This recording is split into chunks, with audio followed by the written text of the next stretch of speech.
Welcome back to Ghana Gamers. We're a family of gamers in Ghana who love all things anime and comics.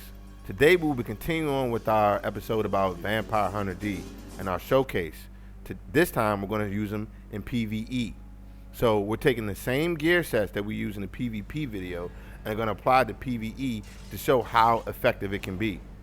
And what we're choosing to showcase this with is Vateshran Hollows on Veteran.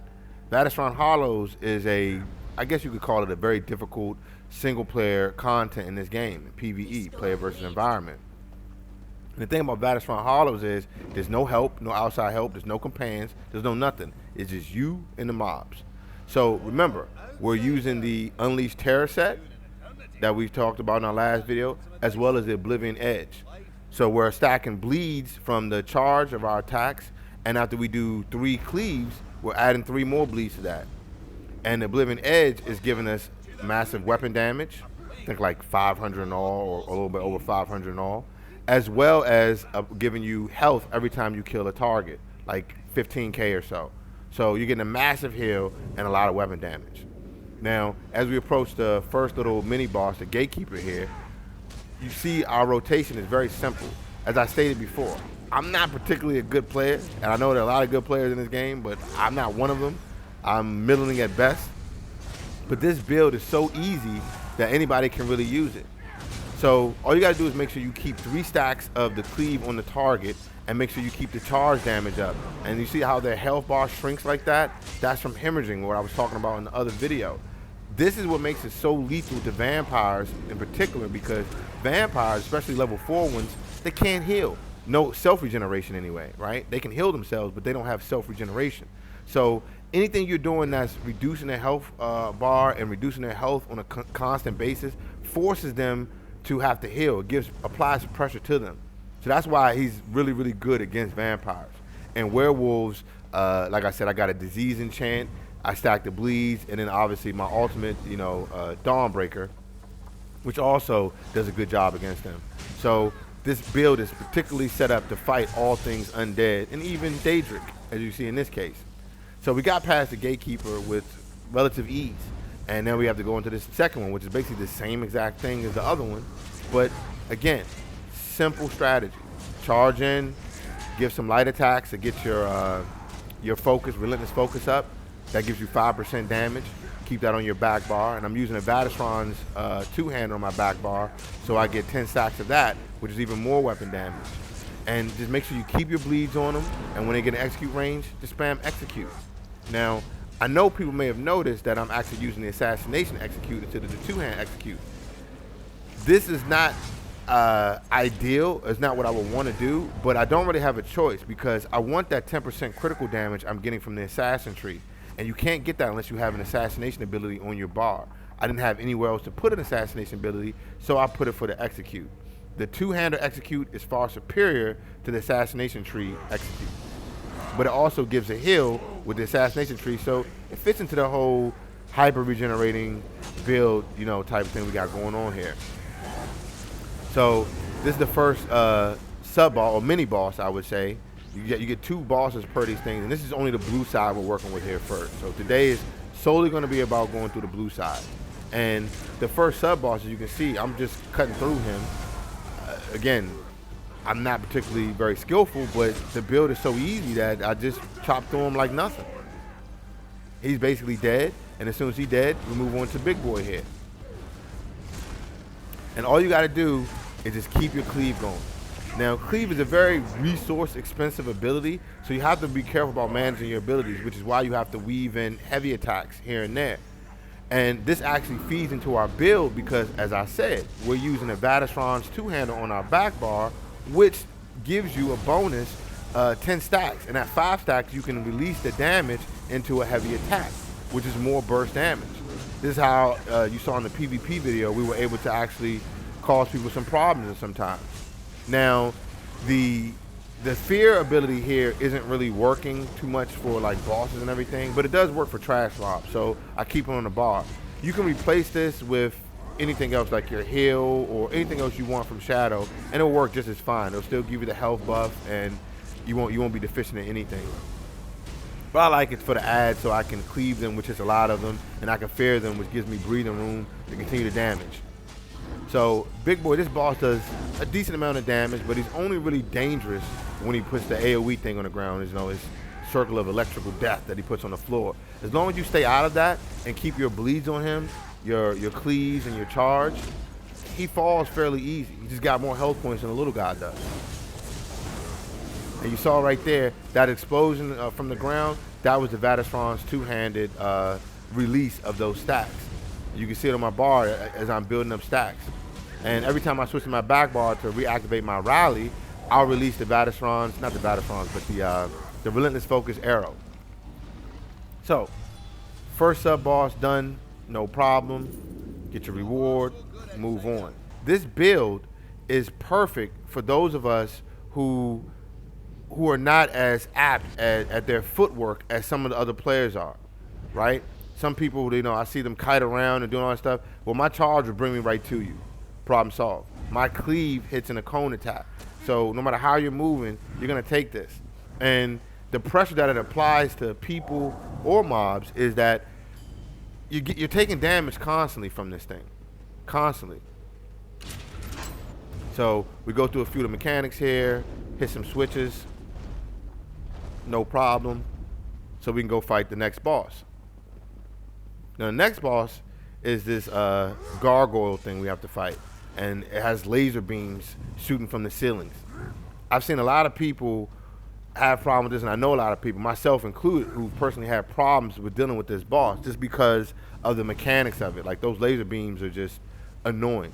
But if you take the time to go clear off the top, which this build can do very easily, it's really not a problem. Barely even an inconvenience, honestly. So we move on, just skip past all the mobs. They're pointless fight. They just take time for no reason and just go hit the switch. You can sit there and fight them, but it's only really worth it if you're trying to get any of those orbs that increase your health or increase your stamina, which is why we did blue first. That's another thing here. If you're doing Vateshrans, you might want to make sure that you go through, as a stamina character, blue, then red, then green. Because that order will allow you to pick up the bonus health and bonus stamina that you get from the other areas by unlocking the special techniques you get from these areas. So for example, these portals I'm using here in the blue area will be beneficial when I go to the red area next and allow me to increase my health. Now, if you're using a mag character, it will be different because you want the extra mag instead of stamp. But we're using a stamp character, so we want the stamp. And you need the red portal, the red area's bonus, so that you can unlock the stamina bonuses in the green area. And we'll show you all this in the next videos, but this video right here is just going to focus on the blue area to help people get through this, to see how this build functions in PvE. And this is one of those, like I said, a universal build. Like, not all builds can function in PvE and PvP. This build does. Fairly easy, mind you. So this gargoyle, his biggest issue is his cone attack. That's it, and that's interruptible. Now you can either dodge that or you can interrupt it. And this is the point I was talking. I'm going up early just to show you guys that you go up to kill out these watchers right there. Now there's usually like 4 or 5 of them up here doing damage, but there's just one at this point. I just wanted to show you how we deal with that. And these eyes you have here, you have to kill them, and you can't do damage to them fast enough to kill him. He has to kill him with his cone attack. So just stand behind it, let him kill it, and you just take a little health off of it, and eventually he'll throw off a cone attack. Anytime now, big man. There he goes. All right, get out of the way. Boom, it's gone. Now you see the 2 laser beams coming down? Those laser beams are from the watchers. We just make sure we keep our cleave on them, our bleeds on them, give a dawn breaker to keep all these dots functioning, and keep working them until we want to go back up and take care of those watchers. The portal's back up. I'm just going to get a few more hits on them here. Take a little bit more health from them. Make sure we get a little bit more watchers up there. And I'll go up there and go deal with them in quick fashion. All right. Now we got what, 2? Boom. You see, 1 charge and a cleave basically, and they're gone. No problem. He almost got me out of there. Well, there's 3 of them. But see, a charge and at least 2 cleaves or a heavy attack, and they're done. Quick, fast. So even if you do get knocked down, you would have at least cleared most of the problems that are up there. Go back down and commence to damaging. Now you have to make sure you take out these little eyes, these sentinels, because each of them has like a different debuff they put on you. Like this one of vulnerability makes you take more damage, so you don't want this guy sitting around. Another one puts a dot damage on you or whatever. The point is you cannot let them live, and they're fairly easy to kill. And we're going to go ahead and take the little bonuses, the little buffs from the map, because why not? They're free. There's no penalty for it. I took the extra damage one here, so we can continue to work this boss down. Now, I'm pretty sure you've seen plenty of builds who can do this faster with PvE builds. Absolutely. I take nothing from them. They're better builds, probably better players too. However, their builds probably won't function in PvP as well. And that's the benefit you get with this build. Also, besides the fact that you're playing Vampire Hunter D, and I mean, come on, who doesn't want to be Vampire Hunter D, right? So we're using Vampire Hunter D and all of his skills, and this is how he would function in the Oblivion world. This is how he would kill a big gargoyle-like monster. He would cleave it up, dodge most of his stuff, and just work it with his sword, right? So this is another sentinel of vulnerability. Again, these things gotta go, because if you get too many of them up with the lasers or whatnot, they'll wind up killing you, and nobody have a good day from that. Oh, that didn't kill him. Hold on, let's execute him here. All right, go back on the boss. Always make sure you keep the bleeds on him, the charge as that nasty bleed, as well as the 3 stacks of the cleave. And your Dawnbreaker will just add even more bleeds. So you see all those orange numbers coming up? That's all the beautiful bleeds this creature's gonna bleed out. I'm not even really doing any damage to him directly. He's bleeding it out. All of his health points are mine. I'm gonna let more eyeballs, watchers up there build up. Okay, we got a couple up there now. I'll go up there in 1 second. I'm running low on stam anyway, so now it's probably a good time to go. So I get a little bit more damage on this guy. And then we'll go up and we'll clear those guys out up there. We got him at a nice, reasonable health. Get another alt off on him. There you go. Just want to make sure I use up all my damage bonus from the weapon up there. And okay, now we go back up. Look, there's a whole bunch of them up here now. Oh my goodness, he knocked me down. Well, I guess that was wasted. So now I got to kill him now. Forget it. Oh, well, the eye is still up, so let's get rid of the eye first. Another sentinel of vulnerability. See, the lasers they're problematic, but a lot of people just ignore them. I like to kill them off so they don't build up too much, but that last run I didn't get any of them, so I probably could have just ignored them and kept damaging anyway. Didn't really matter. All right, there we go. And now I'm just gonna go ahead and finish this boss off. Charge, cleave, ultimate. That recipe kills just about anything in this game with these sets. The Unleash and Oblivion's Edge. I got another sentinel up, but I'm not gonna worry about it. I'm just gonna go ahead and cook this guy.